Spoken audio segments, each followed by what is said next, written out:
कुछ लोग सत्ता पाने के बाद अपना इतिहास, अपनी औकात सब कुछ भूल जाते। नीतीश कुमार की हुकूमत बनी ऐसा नहीं है। नीतीश कुमार तो कठपुतली हैं। हुकूमत वहाँ भी हमारे मोदी जी की ही चल रही है। मोदी जी कहते हैं कि इज्जत करता हूं, तो किसानों के साथ कोई एहसान नहीं करते हैं। किसानों की तो इज्जत करनी ही पड़ेगी। भ्रष्टाचार 70 साल पहले था, आज भी है, कल भी रहेगा अगर ये लोग रहेंगे तो। नहीं, किसी किसान से नहीं पूछा। कोविड-19 के समय में कोने में ले जा करके कानून बना दिया। कौन सा ये वो है कानून ला है और धक्के से राज्यसभा में धक्का मुक्की करके करवा दिया। तो जो चीज मांगी नहीं हम ले ही दे रहे, क्यों दे रहे हमारे को? कील क्या से हमारे छाती में गोलियां मार दे, गोलियां खा लेंगे, यहाँ शहादत दे देंगे, मर जाएंगे, लेकिन वह उल्टे नहीं हटेंगे, अपनी बात के ऊपर रहेंगे। ये कानून तीनों काले कानून रद्द करवा कर एमएसपी कानून बनवा कर यहाँ से हटेंगे, चाहे कुछ भी हो जाए। किसान एकता जिंदाबाद, किसान एकता जिंदाबाद, मोदी सरकार मुर्दाबाद, मोदी सरकार मुर्दाबाद, मोदी सरकार मुर्दाबाद, भाईचारा जिंदाबाद। नाज़रीन, इस वक्त हम मौजूद हैं गाजीपुर बॉर्डर पर। आज हम कुछ किसानों से कुछ खास बातचीत करेंगे। सर, किसान आंदोलन को 3 महीने होने वाले हैं। अब तक कई मीटिंग्स हो चुकी हैं, लेकिन कोई हल नहीं निकल पा रहा है। इस बारे में आप क्या कहेंगे? निकलेगा हल, निकलेगा। जिस तरीके से किसान, पूरे देश का किसान एकजुट हो रहा है, निश्चित तौर पे हल निकलेगा और किसानों के फेवर में हल निकलेगा। मैं बिहार से आया हूँ, बिहार के बक्सर ज़िले से, और मैं केवल बिहार के किसानों का समर्थन जताने के लिए यहाँ गाजीपुर बॉर्डर पे मौजूद हूँ और ये बताने के लिए भी मौजूद हूँ कि बिहार के किसानों की जो दुर्दशा है, इतनी बुरी हालत में किसान हैं कि वो बेचारे, इतनी सामर्थ्य भी, इतनी सक्षमता भी उनमें नहीं है कि वो यहाँ पहुँच के अपना समर्थन जाहिर करें। उन्होंने अपना दिल खोल रखा है, सीना खोल रखा है आदरणीय टिकैत जी के लिए, टिकैत साहब के लिए। और मैं टिकैत साहब से आग्रह करने आया हूँ कि जिस तरीके से पूरे देश के अंदर महापंचायतें चल रही हैं, लोगों की, किसानों की बातों को सुना जा रहा है, टिकैत साहब वहाँ पहुँचकर किसानों की बात सुन रहे हैं, वो हमारे बिहार में भी आएँ और बिहार की स्थिति भी, ज़मीनी स्थिति जो है वो वहाँ के किसानों से सुने, वहाँ के लोगों से सुने और वहाँ के किसानों का भी उद्धार हो। वहाँ के किसान पूरी तौर पे इस आंदोलन के साथ जुड़े हुए हैं और निश्चित तौर पे किसानों के हक में ये फैसला होगा। काला कानून आप ज़बरदस्ती किसी पे नहीं थोप सकते हैं और जनता इस बात को कबूल नहीं करेगी। एक सवाल बहुत अहम है कि नरेंद्र मोदी कहते हैं कि हम किसानों का मतलब इज्जत करते हैं, उनको मानते हैं, और एक तरफ वो कभी इतने दिन हो गए आंदोलन को, अभी तक कोई भी सरकार का आदमी किसानों से बात करनी नहीं है। क्या वजह है? देखिए, किसी के नाम लेने की ज़रूरत नहीं है कि कौन कहता है कि मैं इज्जत करता हूं या नहीं करता हूं। मोदी जी कहते हैं कि इज्जत करता हूं, तो किसानों के साथ कोई एहसान नहीं करते हैं। किसानों की तो इज्जत करनी ही पड़ेगी। किसान किसी से अपने लिए कोठी बंगला कार मांगने नहीं जा रहा है। किसान खिला रहा है आपको, पूरे देश को खिला रहा है। आप इज्जत करके कोई एहसान नहीं कर रहे हो और आप ये कह रहे हो कि हम इज्जत करते हैं किसानों की, तो आप, मुझे नहीं लगता है कि इस बात पे कोई कमेंट देना चाहिए। बिल्कुल, जिस तरह से वजीर आजम ने कहा कि एमएसपी है, एमएसपी था, एमएसपी रहेगा, इसको किस तरीके से? भ्रष्टाचार 70 साल पहले था, आज भी है, कल भी रहेगा अगर ये लोग रहेंगे तो। काले कानून की बात की आपने, मोदी जी कहते हैं इसमें काला क्या है, हमें कोई इसमें सफेद क्या है, वो किसी एक किसान को यहाँ गाजीपुर बॉर्डर पे आके किसी एक को समझा दें कि इस कानून के अंदर सफेद क्या है। संसद के अंदर अपोजिशन की 19 पार्टियां आप लोगों के साथ हैं, किस तरीके से देखते हैं इसको आप? निश्चित तौर पे देश का जो भी ईमानदार नागरिक है, जितनी भी पार्टियां हैं, जो उनको किसानों के लिए दुख दर्द है, जिनके दिल में किसानों के लिए इज्जत है, वो किसानों के साथ हैं, हमारे साथ हैं। हम खुद भी इस आंदोलन के साथ हैं। 18 तारीख को रेल बंद का आप लोगों ने ऐलान किया, कहा? देखिए, ऐसा है, इसके अंदर जो संयुक्त किसान मोर्चा की जो समिति है या जो हमारे नेता हैं टिकैत साहब, वही ज़्यादा बेहतर आपको कुछ बता पाएंगे। हम लोग तो जी, किसान एकता जिंदाबाद, किसान एकता जिंदाबाद, किसान एकता जिंदाबाद। एक सवाल बहुत अहम है, आप बिहार से आए हैं, वहाँ पर नई हुकूमत बनी है नीतीश कुमार की, क्या कहेंगे, क्या हाल है वहाँ पर? नहीं, नीतीश कुमार की हुकूमत बनी ऐसा नहीं है। नीतीश कुमार तो कठपुतली हैं। हुकूमत वहाँ भी हमारे मोदी जी की ही चल रही है। और हम क्या कहेंगे, वहाँ के लोगों की जो दुर्दशा है वो लोग ही कह रहे हैं। आप लोग हम लोगों से बेहतर जानते हैं कि क्या स्थिति है बिहार के अंदर। रोजाना आप अखबार उठाकर देख लें, जो जिस मीडिया को कहा जाता है कि गोदी मीडिया है, वो मीडिया भी मजबूर है बिहार की दुर्दशा को दिखाने के लिए, बिहार की हत्याओं को दिखाने के लिए, बिहार में किसानों के आत्महत्याओं को बताने के लिए, बिहार में भुखमरी को बताने के लिए, बिहार की सारी चीज़ों को जो गोदी मीडिया वो भी मजबूर है कि वो दिखाना पड़ रहा है। किस पैमाने पर वहाँ ये सब हो रहा होगा, इसका अंदाजा आप लोग खुद से लगा सकते हैं। आंदोलन जीवी की जो बात कही है नरेंद्र मोदी ने, इसको किस तरीके से देखते हैं? कुछ लोग अपना इतिहास भूल जाते हैं, कुछ लोग सत्ता पाने के बाद अपना इतिहास, अपनी औकात सब कुछ भूल जाते हैं। इससे ज़्यादा कुछ नहीं कहूँगा। और नरेंद्र मोदी ने कुछ दिन पहले ट्वीट के जरिए कहा था कि इस देश को जन आंदोलन की जरूरत है, और आप ये कह रहे हैं कि आंदोलन जीवी किस तरीके से? ये देश और इस देश के लोग वास्तविकता में जीते हैं, वास्तविकता में रहते हैं, सपने नहीं देखते हैं। जो सपने देख रहे हैं, जो इस तरह का स्टेटमेंट दे रहे हैं, ट्विटर पे लिख रहे हैं, वो उन्हें लिखने दीजिए।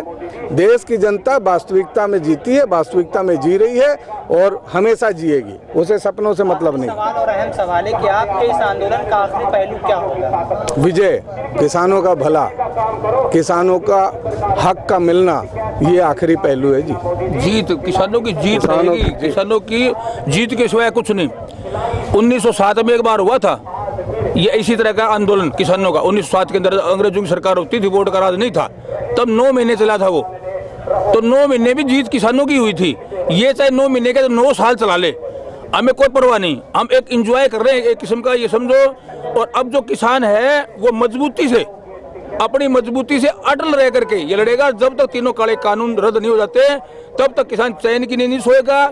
MSP गारंटियां कानून बनाए, और जो मांगे थी, जो मांगा था वो दिया ही नहीं। ये कह रहे हैं धक्के थोप रहे हैं। किसने कहाँ चर्चा की थी? संसद में चर्चा नहीं, किसान आयोग से चर्चा नहीं, किसी किसान से नहीं पूछा। कोविड-19 के समय में कोने में ले जा करके कानून बना दिया। कौन सा ये वो है कानून ला है, और धक्के से राज्यसभा में धक्का मुक्की करके करवा दिया। तो जो चीज मांगी नहीं हम ले ही रहे, क्यों दे रहे हैं? हमारे को क्या जरूरत पड़ गई इसको? ऐसा धक्का क्यों कर रहा है? तो काला के अपना दर्शा रहे। अब कह रहे हैं इसमें काला क्या है, पूछ रहे ना वो, काला ये है, धक्का क्यों कर रहे हैं हमारे लिए? हम नहीं ले रहे, क्यों दे रहा है? तो इसमें काला ही काला है। उसके बाद जो मांगी, स्वामीनाथन आयोग की रिपोर्ट मांगी थी, वो क्यों नहीं लागू करता? जिस दिन इसने कुर्सी पर बैठने से पहले कहा था कर्जों, किसानों को कर्जा मुक्त करूंगा, कहाँ गया अब वो? किसानों को कर्जा मुक्त करे, जो मांग रहे वो तो दे नहीं रहे। अब किसान ही बच रहा था, इसने सिर्फ ये सोचा था कि भाई ये बच रहे इनको कर दे। सबसे पहले कानून अमेरिका के अंदर, यूरोप के अंदर लागू हुए थे। क्या हाल है खेती का वहाँ यूरोप के अंदर? अमेरिका के अंदर क्या हाल है? 2% 3% खेती करते हैं सिर्फ, और सारे छोड़ के खेती। इसी तरह फ्रांस के अंदर है। और अब दूर क्यों जाओ, अपने बिहार में देख लो। तो इसने सारा चौपट करना है। किसान, मजदूर, गरीब आदमी, छोटा दुकानदार, छोटा कर्मचारी, सारा का सारा रोड के ऊपर है। और ऐसी हट धर्मिता राजा का हक नहीं होता। राजा का हक होता है जनता को 8 घंटे की नींद लेने दे, चैन से सोने दे, और खुद 4 घंटे की नींद ले।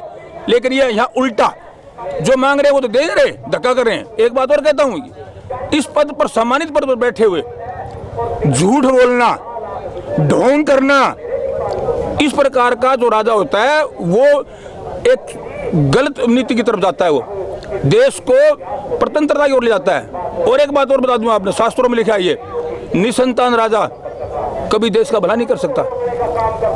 तो इसकी कहानी आप देख रहे हो। तो इतना देश रोड के ऊपर है। 225 किसान, हमारे किसान साथी, महिलाएं किसान शहादत दे चुके हैं चारों बॉर्डर के ऊपर, और ऐसी ठिठुरी सर्दी के अंदर बैठे हैं। इसलिए एक बार भी इनके मुंह से नहीं निकली कि श्रद्धांजलि दे दूं मैं इनको, एक बार भी।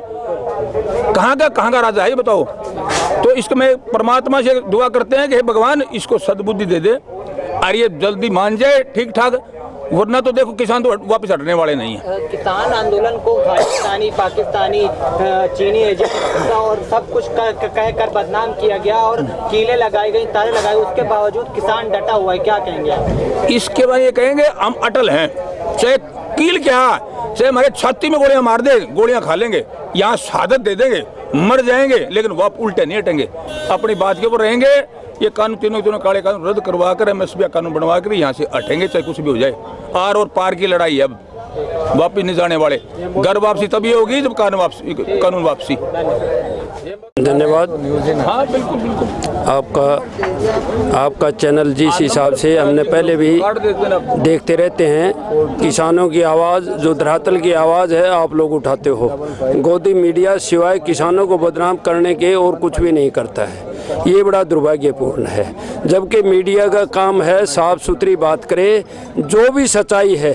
हम ये नहीं कहते कि हमारी बड़ाई करो या हमारे आंदोलन को बढ़ा चढ़ा करके दिखाए, जो धरातल के ऊपर है सिर्फ वो दिखा दें। हमें उससे ज़्यादा की कोई ना एक्सपेक्टेशन है ना हम चाहते हैं। हम हरियाणा से हैं, तीनों के तीनों बॉर्डरों के ऊपर हरियाणा के किसान पहुंचे हुए हैं, चाहे वो टिकरी बॉर्डर हो, चाहे सिंधु बॉर्डर हो, चाहे गाजीपुर बॉर्डर हो, शाजापुर बॉर्डर। तो हर जगह हमारे किसान पहुंचे हुए हैं। जो हालात 2 दिन थे, उसके बाद में जो ही 28 तारीख को टिकैत साहब का जो प्रदर्शन हुआ, जो हालात थे उस सब को देख करके रातों रात हमारे किसान यहाँ गाजीपुर पर पहुँच गए और इस आंदोलन को उठाने में अहम भूमिका निभाई। क्योंकि हमारा दर्द है, हमें दर्द है। यहाँ रोटी की लड़ाई है, यहाँ बच्चों के ज़िंदगी की लड़ाई है, यहाँ फसल की और नस्ल की लड़ाई है। ये कोई हम यहाँ इंटरटेनमेंट के लिए नहीं आ रहे। 3 महीने से सर्दी भी आई है, ओले भी पड़े हैं, बर्फ़ भी जमी है। उस सब के बावजूद हमारे छोटे छोटे बच्चों से लेकर के 90-97 साल के हमारे बुजुर्ग भी इन रोडों के ऊपर है। अगर रोडों के ऊपर वास्तविकता अगर देखी जाए, विश्व के अंदर कहीं अगर स्वर्ग है तो दिल्ली के चारों तरफ जो किसान बैठे हैं, ये एक बहुत बड़ा स्वर्ग है। यहाँ आके आप देखिए तो हर जगह लंगर चल रहे हैं, कहीं भी किसी किस्म की दिक्कत नहीं है, किसी किस्म की चोरी नहीं है, किसी किस्म की डकैती नहीं है। माँ बहनों का मान सम्मान सबसे ऊपर रखा जाता है। अगर असली में स्वर्ग है तो हमारे दिल्ली के चारों तरफ है। और ये निर्दयी इतना भी नहीं सोचता, अरे जिसने तुम्हारे को सिरमौर बना करके इस देश की अमानत सौंपी है और जो अमानत सौंपने वाले हैं उन्हीं को आज बेइज्जती करना चाहता है। कभी परजीवी कहता है, कभी आंदोलन जीवी कहता है। अरे आंदोलन जीवी तो हमारे जो पूर्वज थे वो भी स्वतंत्रता सेनानी थे, वो आंदोलन जीवी थे। आंदोलन जीवी होना हमें गर्व है, लेकिन परजीवी नहीं है हमें। क्योंकि परजीवी का मतलब दूसरे के उसके ऊपर हम आधारित है, नहीं। परजीवी वो हैं, हम स्वयं जीवी हैं। हम कमाते हैं, हम अपना खाते हैं और लोगों को सारे पूरे विश्व का पेट अगर भरता है तो ये किसान भरता है, गरीब का और अमीर का। हर चाहे वो अंबानी है, चाहे अडानी है, चाहे मोदी है, चाहे शाह है, सभी को इस किसान की रोटी दी हुई मिलती है। और उसके बावजूद कर्तघन राजा है। अरे एहसान मानना दूर, उल्टा हमारे को बदनाम करने की कोशिश करता है। कितने लांछन लगाए लेकिन परमात्मा सुनता है। कोई भी लांछन पूरा नहीं कर पाया। आखिरी 26 जनवरी का इतना कर्तघन उन्होंने काम किया कि भाई अपने आप साजिश रच करके इस किसान को बदनाम करने का जो षड्यंत्र था, विश्व स्तर के ऊपर इसका पर्दाफाश हो चुका है। और किसान जब तक रहेंगे, जब तक ये कानून वापिस नहीं होते, कानून वापिस तो घर वापसी निश्चित हो।